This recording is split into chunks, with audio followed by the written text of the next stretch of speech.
President Obama spoke to reporters at the close of the G20 summit in China. He answered questions about his meeting with Russian President Vladimir Putin and his upcoming meeting with leaders in Laos at the Association of Southeast Asian Nations Summit. This is 40 Minutes.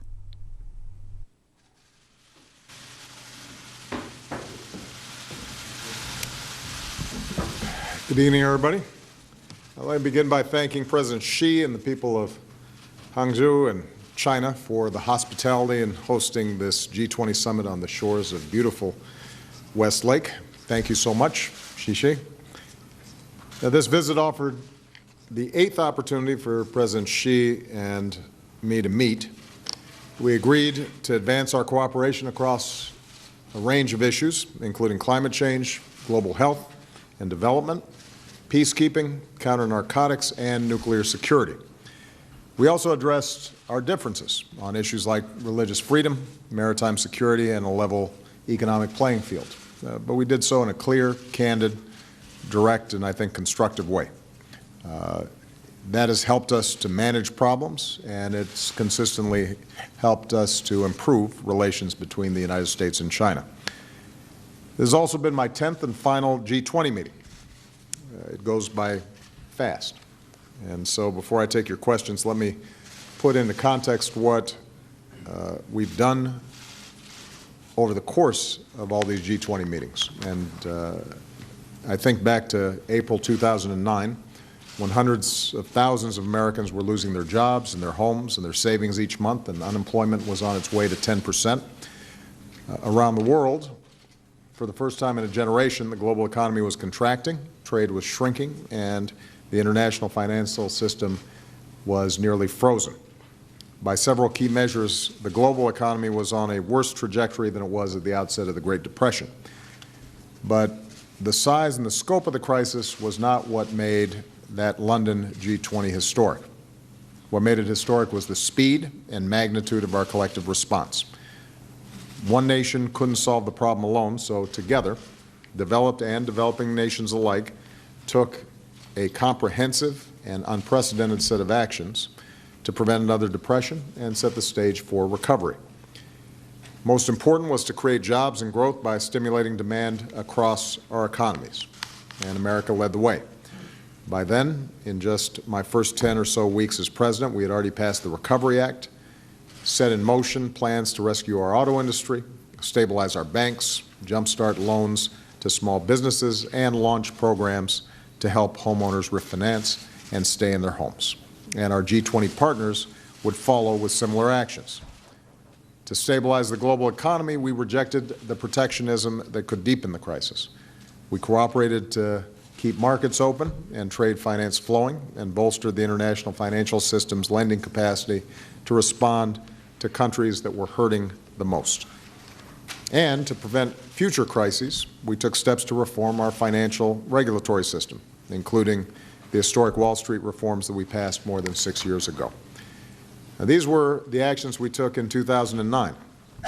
They were actions that prevented another depression and created conditions for the global economy to grow by more than 25% over the past 7 years. What we also did, though, was to elevate the G20 to become the world's premier forum for international economic cooperation.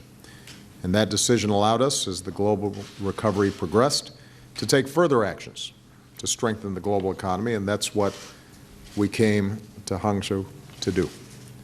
We've had long debates over the years about the best ways to promote sustained growth, but America's voice in the G20 has always been one of bold action. And that stance has been backed up by our economic performance.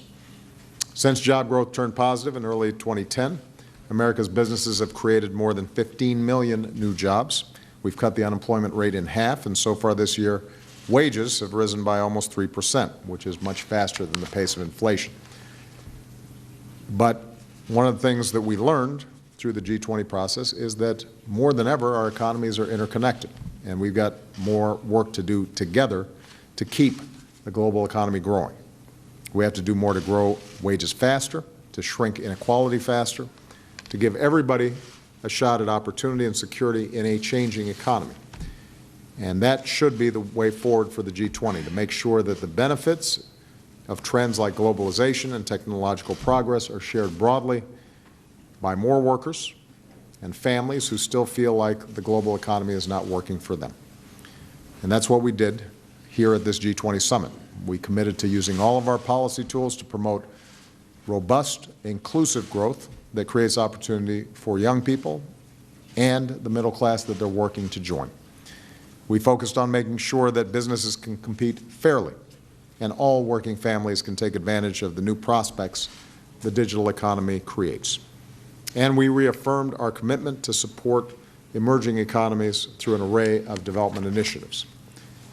We also discussed ways to unlock the mutual benefits that trade provides while keeping it fair for our workers and the playing field level for our businesses. And that includes high standard trade agreements that actually benefit the middle class, like the TPP.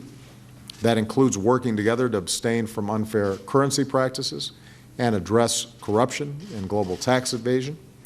And it includes our agreement to establish a new forum to address some of the market distorting policies in the global steel sector that have hurt workers and businesses.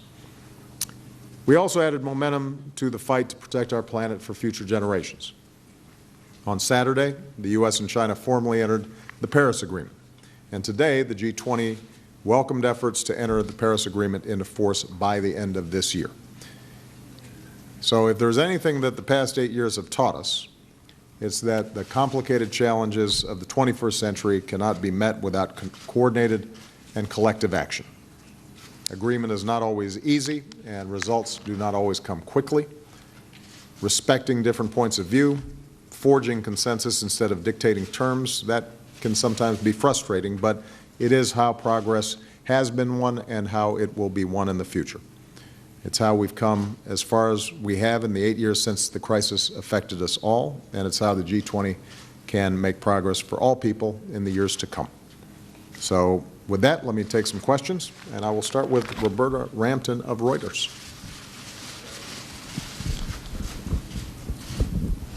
Thank you, Mr. President. I want to ask you about tomorrow, the next leg of your trip a little bit. And tomorrow you're going to be meeting for the first time with President Duterte, and he's a leader whose war on drugs has led to the death of about 2,400 people in just the last 2 months since he took office.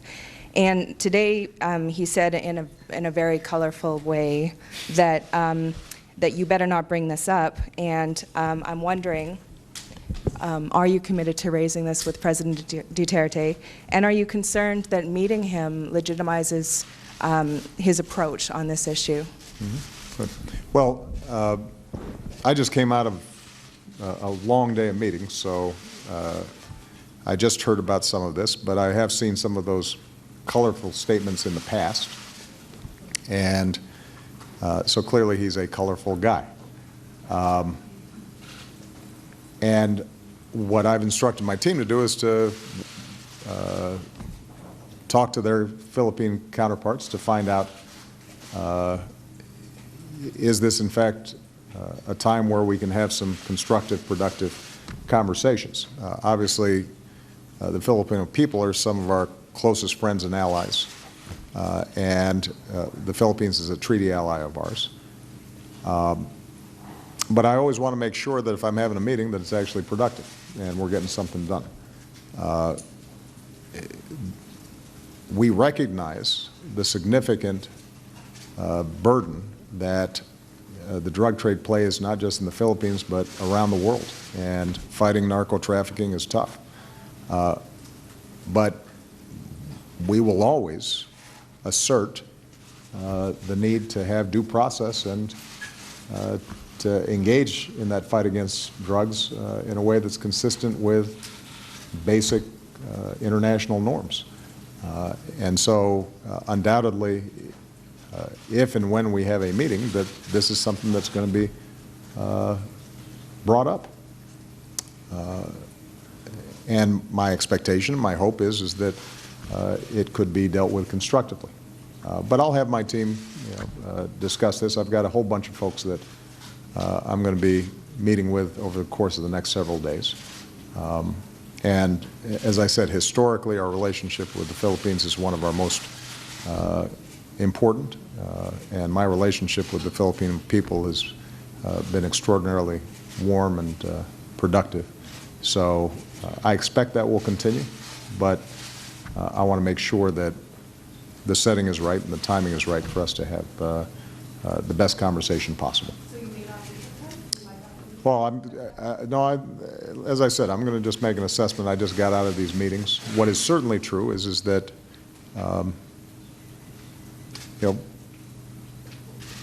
the issues of how we approach fighting crime and drug trafficking is a serious one for all of us, and we've got to do it the right way. Michelle Kosinski. Thank you. Same subject, I guess, of colorful guys. What can you tell us about this hour-and-a-half-long meeting you had with President Putin?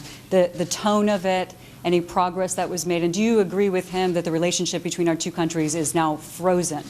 And on the cyber front, Senator Reid recently cited intelligence briefings when he was expressing his suspicions that Russia is trying to meddle in the election and may even have direct ties to one of the campaigns. What can you tell us? Do you think Russia is trying to influence the U.S. election through hacking? Yeah. Well, President Putin's less colorful, but typically the tone of our meetings are candid, blunt,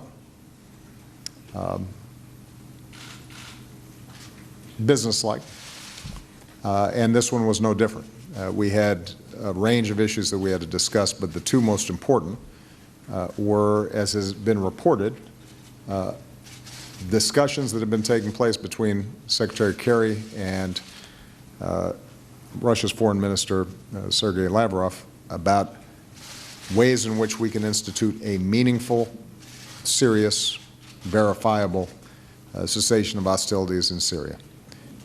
And our capacity to provide some humanitarian relief to families, children, women who are suffering enormously under the burdens of that war.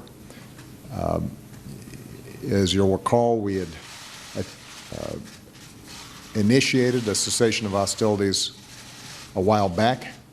Initially, it did lessen some of the violence, and then slowly it unwound. And we're back into a situation in which Assad's regime is bombing with impunity. That, in turn, we think is actually strengthening the capacity of Nusra to recruit people who might not have initially been sympathetic to terrorism, but now view anyone who's fighting against Assad as legitimized. And that is a very dangerous dynamic. And so we have had some productive conversations about what a real cessation of hostilities would look like that would allow us both, the United States and Russia, to focus our attention on common enemies like ISIL and Nusra. But given the gaps of trust that exist, that's a tough negotiation. And we haven't yet closed the gaps in a way where we think it would actually work. But my instructions to Secretary Kerry and Mr. Putin's instructions to Mr. Lavrov was to keep working at it over the next several days, because the faster we can provide some relief to folks on the ground, the better off we're going to be. And that then is a predicate for us to be able to transition into a serious conversation about a political solution to this problem that would involve all the parties that have either directly or indirectly involved themselves in the Syrian conflict. We also spent time talking about Ukraine. There is a Minsk agreement that arose out of the Normandy negotiations between Russia, Ukraine, France, and Germany, but it hasn't been implemented. And I've made very clear that until it is implemented, the United States is not going to pull down sanctions, that it is important for both sides to try to seize this opportunity in the coming weeks to finalize an agreement and to figure out a sequence in which that document is put into effect. And there was agreement not just between myself and Mr. Putin, but also with Chancellor Merkel and President Hollande that that effort should increase in urgency over the next several weeks. And so that was constructive but not conclusive. And we'll have to see whether we can actually get this done or whether, in fact, President Putin, despite talking about wanting a negotiation as a solution, in fact, is comfortable with this constant low-grade conflict along the Russia-Ukraine border. And finally, we did talk about cybersecurity generally. I'm not going to comment on specific investigations that are still live and active, but I will tell you that we've had problems with cyber intrusions from Russia in the past, from other countries in the past. And look, we're moving into a new era here where a number of countries have significant capacities. And frankly, we got more capacity than anybody, both offensively and defensively. But our goal is not to suddenly, in the cyber arena, duplicate a cycle of escalation that we saw when it comes to other arms races in the past, but rather to start instituting some norms so that everybody's acting responsibly. We're going to have enough problems in the cyberspace with non-state actors who are engaging in theft and using the internet for all kinds of illicit practices and protecting our critical infrastructure and making sure that our financial systems are sound. And what we cannot do is have a situation in which suddenly this becomes the wild, wild west, where countries that have significant cyber capacity start engaging in competition, unhealthy competition or conflict through these means when, I think wisely we've put in place some norms when it comes to using other weapons. So that's been a topic of conversation with President Putin, as it has been with other countries. We've started to get some willingness on the part of a lot of countries around the world, including through our G20 process, to adopt these norms, but we've got to make sure that we're observing them. All right. William Wong. Thank you, Mr. President. Heading into Laos, what are the main things you can offer its leaders, and what do you plan to push for in return? On the offering side, for example, I'm wondering how you view U.S. responsibility for unexploded ordnance. On the asking side, what are you pushing for most? Is it human rights, closer U.S. ties in the face of China, improving their problems with governance and corruption? What's the priority? Well, look, symbolically this is important. I'll be the first U.S. president to visit Laos. And when you think about the history of the United States and Laos, I think it's useful to see what's happened in the evolution of our relationship with Vietnam, a country that I just visited recently. At the outset, as we're trying to build trust, a lot of work can be done around war legacy issues. For the Lao, that involves dealing with unexploded ordnance, which is still plaguing big chunks of the countryside, and since Laos is still a relatively poor country that is developing, their capacity alone to clean that up is hampered by a lack of resources. We should help. And my expectation is that in our meetings over the course of several days, that we'll be able to provide some really concrete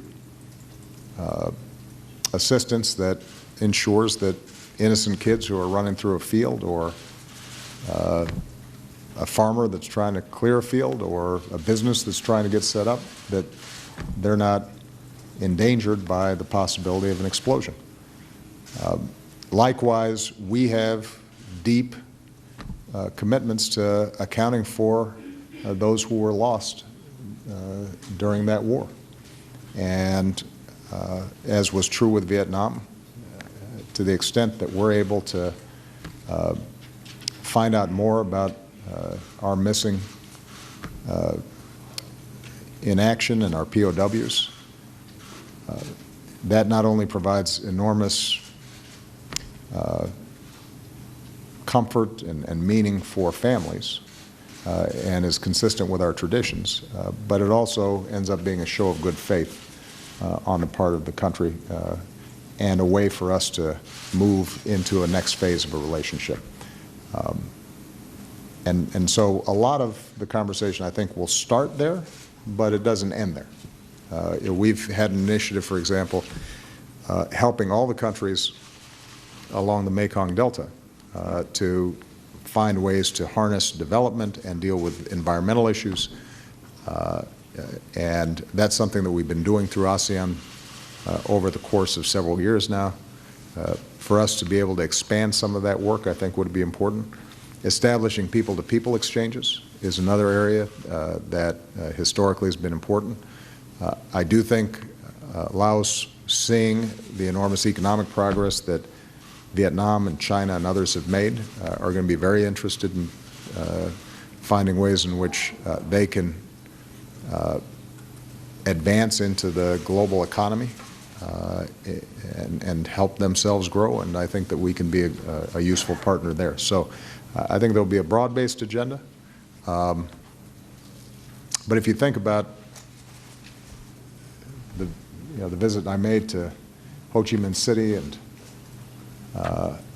driving through those streets and the enormous wellspring of goodwill that you saw, that started with some of the same kinds of steps that we're going to be taking with Laos. But I think we can hopefully do it faster, make more progress faster than we did over the course of 10, 15 years, because we've learned some things. And I think Laos is very eager to engage with us, and we're eager to engage with them. So I look forward to visiting what I hear is a beautiful country. Christy Parsons. Thank you, Mr. President. On the Trans-Pacific Partnership, how do you plan to sell this to these Asian leaders who still have work to do in their own countries, and with some political, it's not, the politics aren't easy, and maybe they don't want to do that. So much of it seems like the future is rocky in the U.S.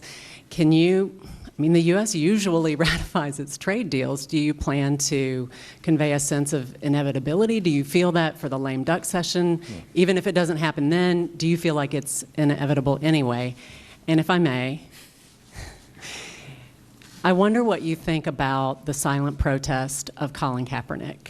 And I also wonder what you think about the public response to it, which is really divided. I mean, some police don't want to secure 49ers games, and many fans feel that he's giving voice to something they feel strongly. So I just wonder how you look at that. Okay. Well, with respect to TPP, I don't have to sell it to Asian leaders here who were part of the negotiations, because they see this as the right thing to do for their own countries. And when you look at the architecture, the structure of TPP, what it does is open up new markets for us that are generally closed. Our markets are more open than theirs for the most part, so we benefit from a reduction in tariffs and taxes that are already in place. But for many of them, what they benefit from is this trade deal is the spur, the incentive for them to engage in a whole bunch of structural reforms that they know over the long term will reinvigorate their economy. So, for example, Prime Minister Abe of Japan, yes, he's having to make some difficult decisions about opening up markets that previously have been closed, but he's also looking at a couple of decades of stagnation and anemic growth. And what he said to the Japanese people is, if we want to break out of this, then we're going to have to change how we do business. And this provides us a roadmap of how we can become more competitive on the world stage. Vietnam, that for the first time is debating in a very serious way how they can provide protections to their workers and allow them to participate and have voice and bargain for wages. And yeah, that's tough politically for Vietnam. On the other hand, they recognize that if they want to move up the value chain in the global market, that they've got to start abiding by basic norms. So the good news is they're ready to go. And what I'll be telling them is that the United States has never had a smooth, uncontroversial path to ratifying trade deals, but they eventually get done. And it's my intention to get this one done because on the merits, it is smart for America to do it. And I have yet to hear a persuasive argument from the left or the right as to why we wouldn't want to create a trade framework that raises labor standards, raises environmental standards, protects intellectual property, levels the playing field for U.S. businesses, brings down tariffs. It is indisputable that it would create a better deal for us than the status quo. Nobody's been able to describe to me, with all the general criticism of trade that you hear coming out of some quarters, nobody's able to describe to me how this would not be a significant improvement for U.S. workers and U.S. businesses going forward compared to the status quo. And so I intend to be making that argument. I will have to be less persuasive here because most people already understand that. Back home, we'll have to cut through the noise once election season's over. It's always a little noisy there. And in terms of Mr. Kaepernick, you know, I got to confess that I haven't been thinking about football while I've been over here. And I haven't been following this closely, but you know, my understanding at least is that he's exercising his constitutional right to make a statement. I think there's a long history of sports figures doing so. I think there are a lot of ways you can do it. As a general matter, when it comes to the flag and the national anthem and the meaning that that holds for our men and women in uniform and those who fought for us, you know, that is a tough thing for them to get past, to then hear what his deeper concerns are. But I don't doubt his sincerity based on what I've heard. I think he cares about some real, legitimate issues that have to be talked about. And you know, if nothing else, what he's done is he's generated you know, more conversation around some topics that need to be talked about. So again, I haven't been paying close attention to it, but you've heard me talk about in the past the need for us to have an active citizenry. You know, sometimes that's messy and controversial and it gets people angry and frustrated, but I'd rather have young people who are engaged in the argument and trying to think through how they can be part of our democratic process than people who are just sitting on the sidelines and not paying attention at all. And you know, my suspicion is that over time he's going to refine how he's thinking about it, and maybe some of his critics will start seeing that he has a point around certain concerns about justice and equality, and that's how we move forward. Yeah, sometimes it's messy, but you know, it's the way democracy works. All right, last one. Angela Greeling-Keene of Bloomberg. Thank you, Mr. President. The G20 group today discussed the importance of tax fairness and consistency among countries. Mm-hmm. For you, how much of that discussion was centered on the Apple case and the EU's decision? And how do you balance your efforts here to ensure global tax fairness with your need and desire to protect U.S. companies and their shareholders? Yeah. And if I may, on one other business topic, how would you assess the likelihood of the actions taken on steel today of making a difference in overcapacity? No, those are both great questions. This issue of tax avoidance and tax evasion is something that we have actively promoted as an issue for the G20 to tackle. We've worked with not only the G20 countries, but also some of the multilateral organizations, like the OECD, to refine how we can approach these problems. It's a complicated piece of business. We did not bring up the specific case of Apple because, as a general rule, I don't want to bring up a single case in a forum like this where we're trying to shape broader policy. But at home, we have been focused, whether it's on the inversion rules that we put forward, the proposals that we put forward to define who the beneficiaries are behind the veil, so that we can catch people who are avoiding their taxes. We're doing a bunch of stuff at home, and we want to coordinate better norms internationally.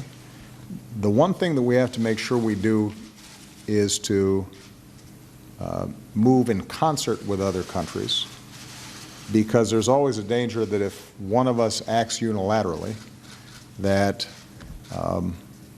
it's not just a matter of a U.S. company being impacted, but it may also have an effect in terms of our ability to collect taxes from that same company. And so you might end up with a situation where they pay into Europe, and the U.S. Treasury is shortchanged. So if there's not some coordination between various tax authorities, you get a problem there. In the same way that we think there has to be some coordination about even some of our closest allies racing to the bottom in terms of how they enforce their tax policies in ways that lead to revenue shifting and tax avoidance in our country. So this is not something that I think is going to be sorted out overnight.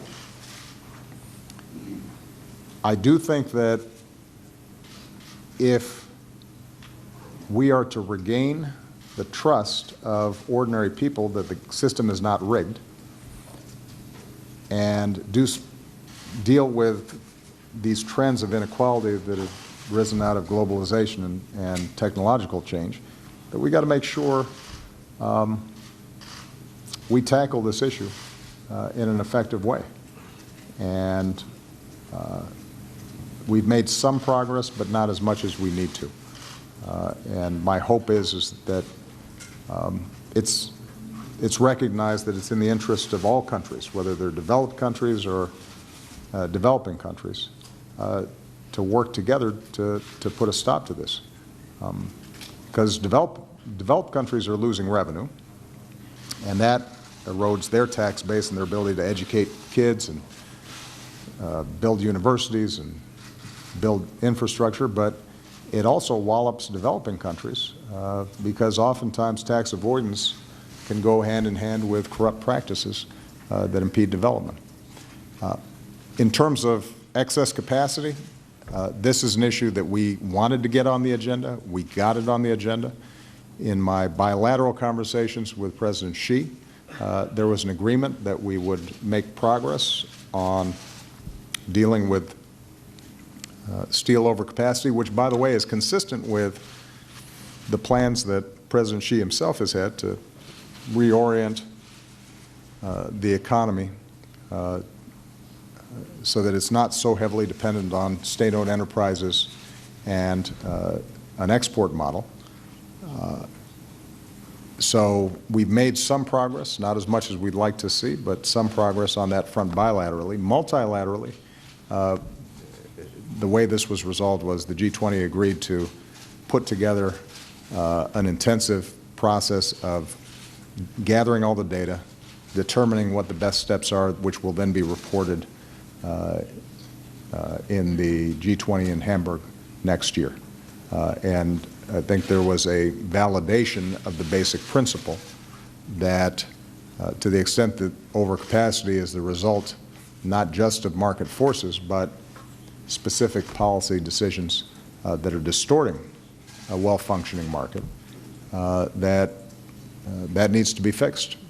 And so it was one of a number of examples that aren't always sexy and don't attract a lot of headlines of where issues that we've raised in the G20 get adopted, and then a bunch of work gets done, and the following year you start seeing action, and slowly we strengthen and build up international norms.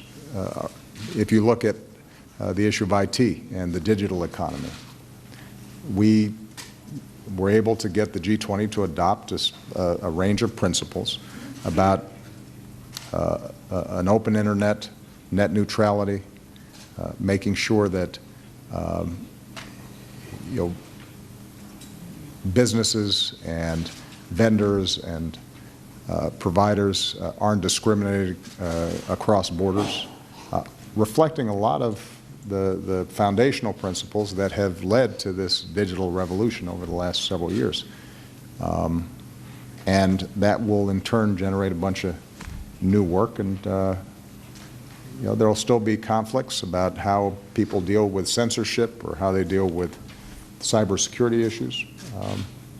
But we chip away at it, and over time what you get is sturdier international norms that everybody abides to, and will help all countries grow and help people prosper. So my parting words at the G20 were, having watched this process over the last 8 years, I think we all have to recognize these are turbulent times. A lot of countries are seeing volatile politics. Sometimes you read the headlines and you can get discouraged about whether the international community and leadership are able to shape solutions fast enough for the scale of the problems, whether it's migrants and refugees or climate change or terrorism or making sure the international economy is working for everybody.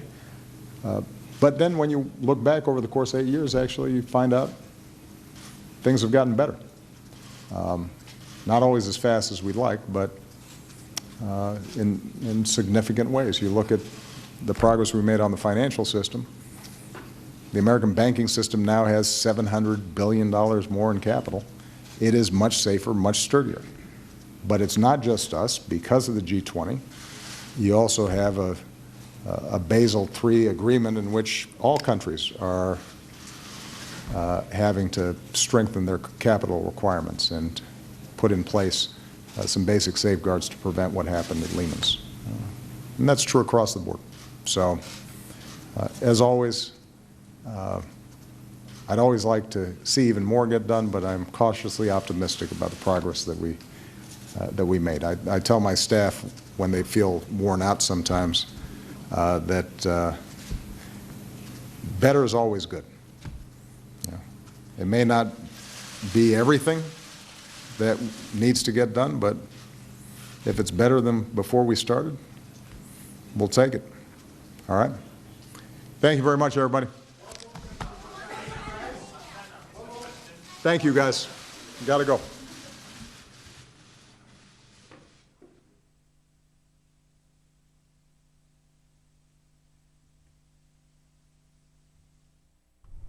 President Obama is the first U.S. president to visit the Southeast Asian nation of Laos. The president's 3-day visit is part of the annual Southeast Asian Nations Conference. The president will give a speech on the administration's efforts to improve the U.S.-Asia-Pacific relationship.